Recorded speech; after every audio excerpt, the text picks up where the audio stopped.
If someone has been doing the secret sin during Ramadan of the past, do they have to compensate for those days? If he's been doing so secret what? Sorry? Sin. Secret sin. So what does it do with Ramadan? During Ramadan of the past, previous years, in Ramadan he used to do so that. He thinks the sins breaks the fast. Is that what he thinks? Yeah, possibly, because right. they have to compensate.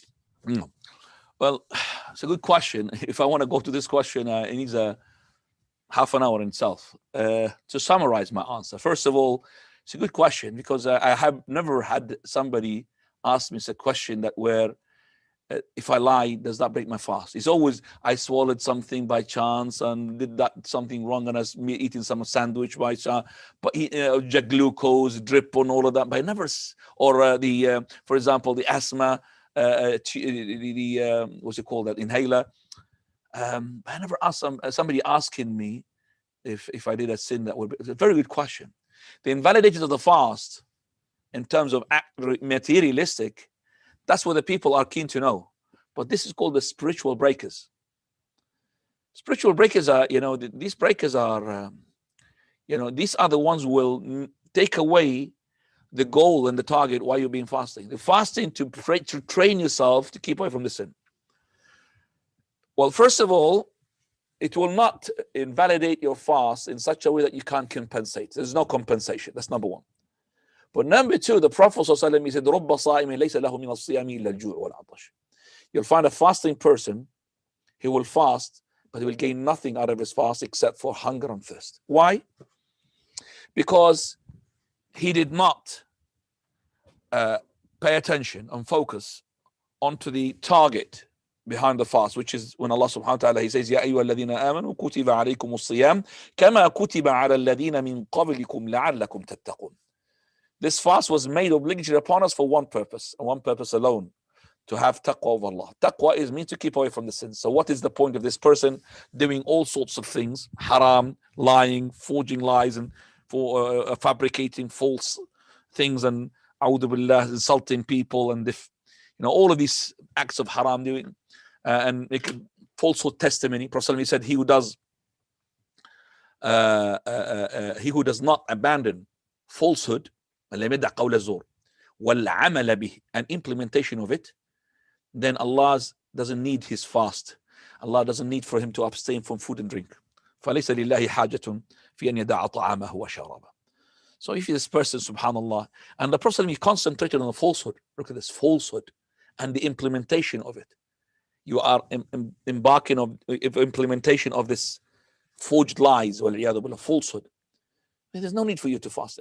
But we don't say that if you have fasted, then you need to fast another day. But it is like you are going to a war booty or a war, and after you have fought the enemies and everything, and the war booty is there, but you can't take it. Why?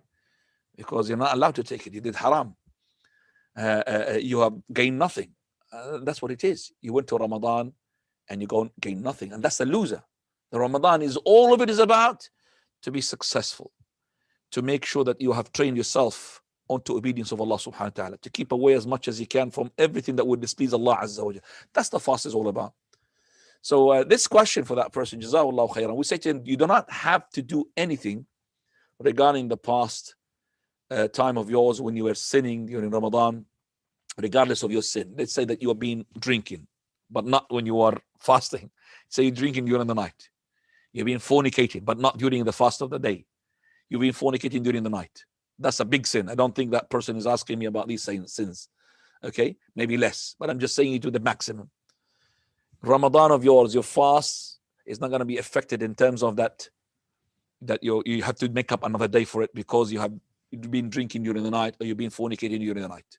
No, we say that make tawbah to Allah subhanahu wa ta'ala, increase in the voluntary fast, increase into sincerity to Allah azza wa jal, and Allah subhanahu wa ta'ala will write for you what is in the past and what is coming. But if you don't really do that, then you lose what is in the past and you lose what is in the future.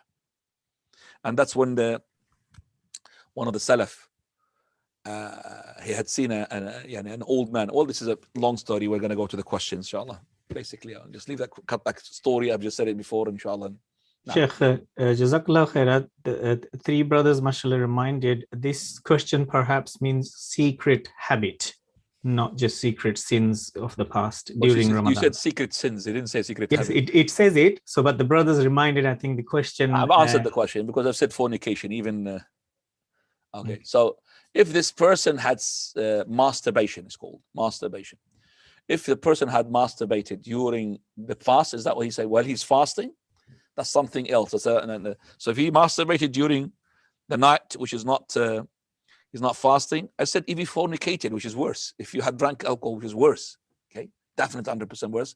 But you don't make up for that day. But you repent to Allah now, and inshallah, those days will be counted for you. But if you masturbated while you're fasting, so many scholars, they would say that you broke your fast. But our Sheikh al-Albani, and he's got a strong argument on this issue. You did haram, but you did not break your fast. Okay? You did not break your fast. Because the thing that breaks your fast is the intercourse, whether you ejaculate or you don't ejaculate. And that's with the consensus. But to masturbate and ejaculate without intercourse, okay?